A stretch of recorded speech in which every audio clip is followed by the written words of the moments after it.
Welcome back to Mirror of Fate. So now it's time to actually get to the final set of levels. This is also one. This second act involves also the most backtracking out of all of them. Hey, it's the ghost from before. Are you still going there, buddy? Get there when I get there. I've got these chains on me, you bastard. Is that one of those portraits from Harry Potter? No, Those they're not ghosts. moving. It's not even the one of Scooby-Doo where the FBI that were one's just spying got a on you. nice smile. I think it's supposed to be Laura. I don't know. Weird. It's Laura with blood dripping from her mouth. Okay, and so if this was a smile. Kickstarter game, these would have been the You backers. do need the backers, yeah, like in Shovel Knight. Or in Yeah. Mighty Number 9. You know Ted from BSC is on Shovel Knight. No, I didn't know that. Yeah. But anyway, like I said, this is also the part that involves the most backtracking out of all in the entirety of the game, because there's some kind of blatant padding at around this point, you will see in a second, which forces Alucard to run a bit all over the place in the castle. But thankfully, I just basically cut away most of it for the sake, because otherwise it would really just be showing about nothing. There we go. That's kind of the thing about even the modern Metroidvania. They have some story, mind you, but at the same time there isn't too much when it comes to commentary material. It's mostly just a gameplay-driven experience around you traversing the place. So this is why for eventual tackling of Symphony of the Night, I was instead planning the streaming format similar to how I'm doing Dark Souls. But again, all in due time. Whee. I'm surprised you're not dashing as much. Because, like I said, I think in the 2 parts ago, the dash it's useful for dodging, but it doesn't give you enough momentum in order to be a effective replacement for running, which is a crime. Yeah. It's so weird. Like, I get that this is a different Castlevania, but still. Have these some guys things never are played fine to Mega keep Man for X? tradition. Also, aside from the double jump, the wings actually serve you to glide, meaning that it's useful for very long jumps.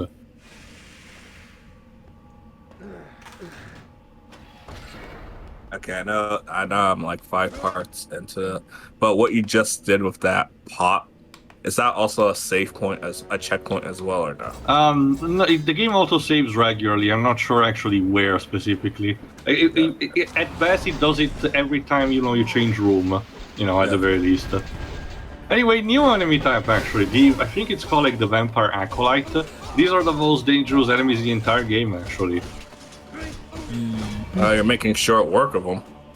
Well, not really. They still also have a crap load of health. And also I know where to tackle them because, a couple of their attacks are actually parable. And keep in mind, after these, they usually come in groups of 2, usually, so you have to watch out. They're also resistant to most of your sub-weapon, though the stopwatch can actually, still help you for this occasion.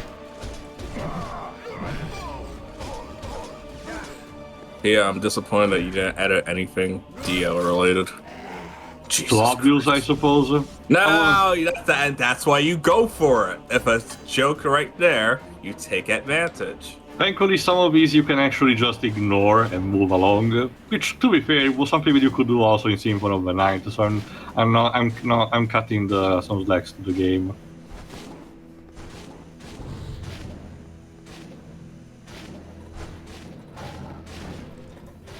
There we go.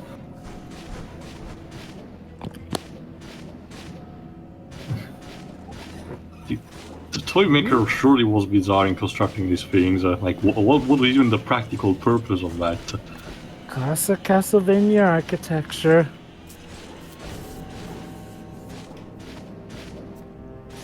You really do have to wonder about it sometimes. Yeah, this is also the major level which has the most shortcuts about it, because sometimes... Yes, go on, Joe. Sorry. And yeah, I'm totally going to appreciate those portraits while I'm dangling off the edge of these crumbling stairs. This is also the level that has the most shortcuts, about it. But there you go. Now we're actually at the front entrance, so we're actually almost at the end of the game, right? Well, first let more enemies to dispatch or while dragging north. Sorry, coming through.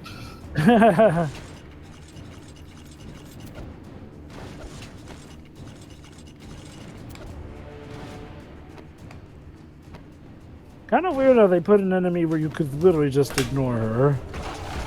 Well, you can again. Some Castlevania games actually allow you to do that. Actually, especially when backtracking is involved, which I do appreciate. It's not like a sense that they're completely harmless. You still have to actually to avoid them. But they are still they can be manageable. Well, I mean, in a sense, it's like, usually with the acolytes, those are ones that they usually place to, keep you locked to an area before going. But no, with that one, she's easy to ignore her, and it feels out of placement regarding how they've been doing enemies in this game up to that point, is my point. Oh shit. Okay, with this situation, I cannot actually avoid this enemy. Yeah. Like I said, like that. It was literally just that one bit with the acolyte where, you can just ignore This is because we're close to the marker. Again, story-wise, if you actually get to one of these occasions, you will probably have one of these arenas where you're forced to actually beat down the enemies involved. There we go. Unfortunately, like I said, this is where the padding comes in, because in order to open the throne room and get to the point where we were at the end of Simon's chapter, we need to actually gain 2 orbs that will be able to actually open the door. Where are they? Well, we need to actually follow the map and actually, track them down. Again, the game could have easily avoided this bit, but they clearly put it in just because otherwise Alucard's chapter would have been too short. The weird, here's how it is. Yes, this is technically of the Metroidvania section, but as far as Metroidvania stuff goes, it still is relatively linear. Not just that, Joe, but the way it's presented towards you right now really feels like the developers just scrambled for something extra to add it to the chapter, because there was no reason to present it this way. It could have been much more organic, like say elongate a bit more the road that Alucard takes in order to get to the front room, and gaining the orbs in the meantime, or gaining one, having to find the other at this point. But like slapping this right now and just saying go get these 2 orbs, dipshit, really does feel like it was just arbitrarily put there. It's like if, say you're playing Crash Bandicoot 1, stuff's just linear, point A to point B stuff. Then imagine at some point the game asks you, okay, now it's time to play Treasure Hunter, and then puts you into like an open world stage or something where you have to hunt down stuff and then backtrack your way to a level or whatnot. Like, it's such a weird change of pace to make at this stage of the game that, well, yeah, sadly just feel a bit like padding. Like, they realized, guys, maybe, just maybe this game won't be long enough for us to charge full price on. And thus they found a way to pad it out more. Like I said, I will still showcase a bit, I get them, but there's a lot of backtracking that you're actually not seeing. Another thing I forgot to mention is that the actual upgrade that you gain do stack across the 3 chapters. So if you still want to backtrack later, want to get back to Simon's chapter and backtrack, the actual health, energy and, like side weapons, maximum side weapons upgrades that you have gained along the way are still there technically. So that's pretty cool to actually do that. There you go, the knight vampire. That's how it's called. Look, I mean, I'm not always a fan of backtracking, but if a game is at least consistent about how much I gotta do it, then fine. At least. I mean, that's the whole point of Metroidvania. You're supposed to backtrack. It's the way you pace it. That's the thing, like I mentioned. The reason it's a problem here, Dej, is the fact that it's never really been called for that much until this point. No, yeah, it's just padding, not an integral part of the game. Like, let me put it this way: Strider 2014 actually has a couple of sections where it actually stops you and requires to actually use to actually gain an upgrade before proceeding. But rather than padding, it still does feel like you're accomplishing something because along the way you're actually like destroying a villain, or dismantling a place that the Grandmaster is occupying. So you keep feeling engaged. Here, it literally just requires to gain 2 MacGuffin and in order to open the door, and that's it. I still do not mind personally because I'm kind of a sucker for these scavenging hunt missions, much like normal hunting missions in an RPG. But I can clearly see the fact that they're just artificially put there. Mm-hmm. There we go. Alright, let's see if orb number 1 is behind this door.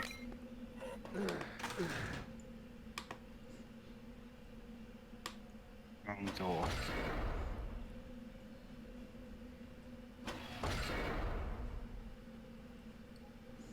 Oh, you gotta be kidding! I had to came from the other way. Yep. To the last, I grapple with V. Seriously. Also, where did the music went? Oscar, we're still going,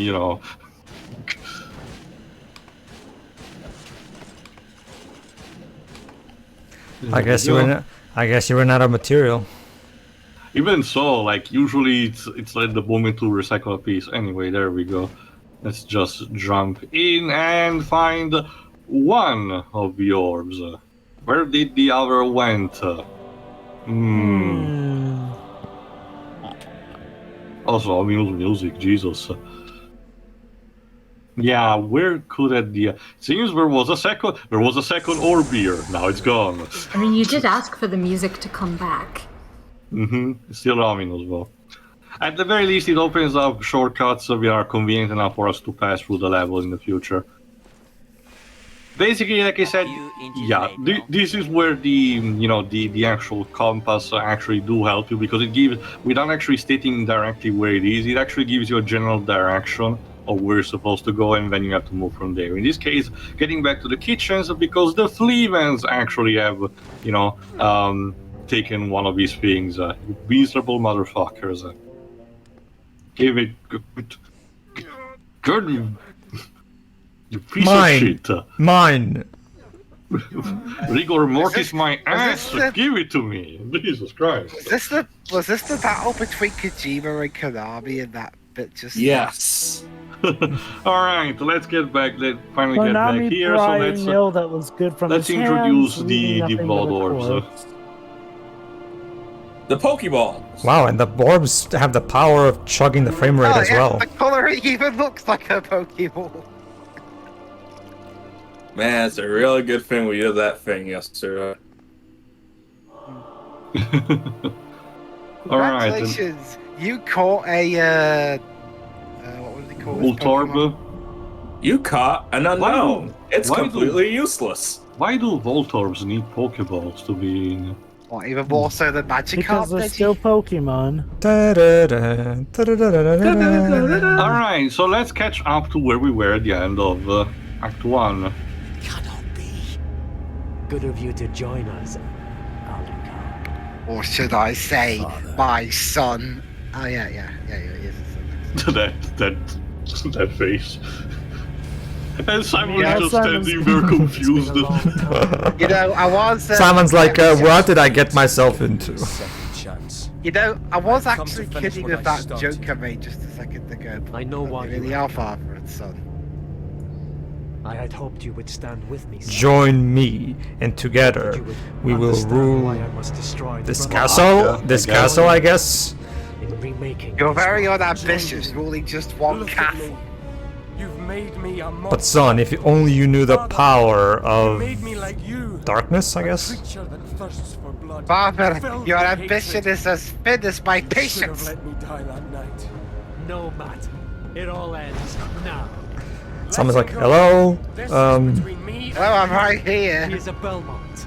I will not suffer that bloodline to live any longer. You sound like So you yeah, have a boss grudge fight, against that. where Simon actually does act more of a supportive role towards you. While you're still in control of Alucard, so it's a 2 against 1. But don't think that this is an easy battle, mind you. There we go. Oh, no, it's not. Yeah, look, Simon's throwing axe. Well, yeah, that's Also- also weapon you could get from the Act 1. But Also, isn't it interesting that Dracula has a whip as well? that's because it's these and another boss fight we will get later on are a foreshadowing on how Dracula actually plays in Lords of Shadow 2. It's a bit of an advertisement, but this fight instead plays more similarly to how a traditional Dracula battle would work in Castlevania, in a sense that it spits fireballs over the place, it teleports everywhere, so you need to always keep in position. Though there are still some twists to it. Woo. Wait, you just cut off his arm? No, Oh, okay. he just dodged. So for the time being, Simon is a bit out of commission, poor bastard. Also, yeah. Dracula literally had the DM Bison Psycho Crusher drive. Sorry, not Psycho Crusher. The Psycho, I forgot the name of the move. The one that he Psycho actually Crusher. propels.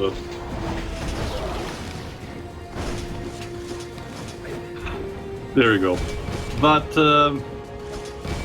yeah, otherwise this battle is still, moderately difficult, especially if you're, in hard modes, more so than the previous ones, especially for the actual, final step of the fight we're about to get.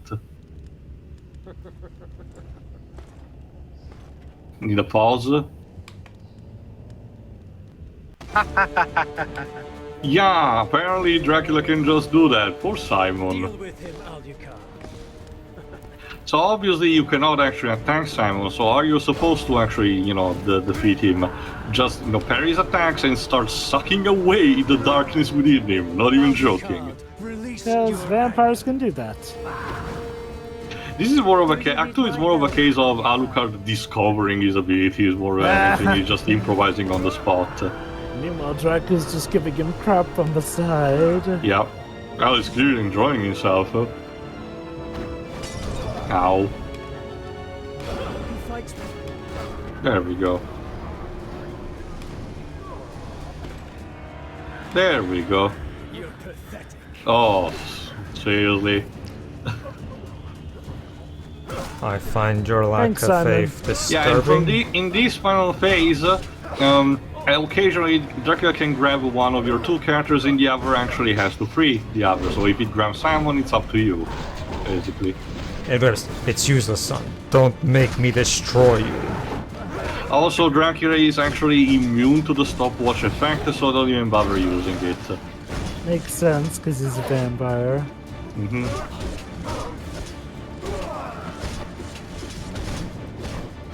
Shit. Thankfully, Simon can actually also act as a kind of a meat shield in case Dracula uses one of these, unblockable attacks.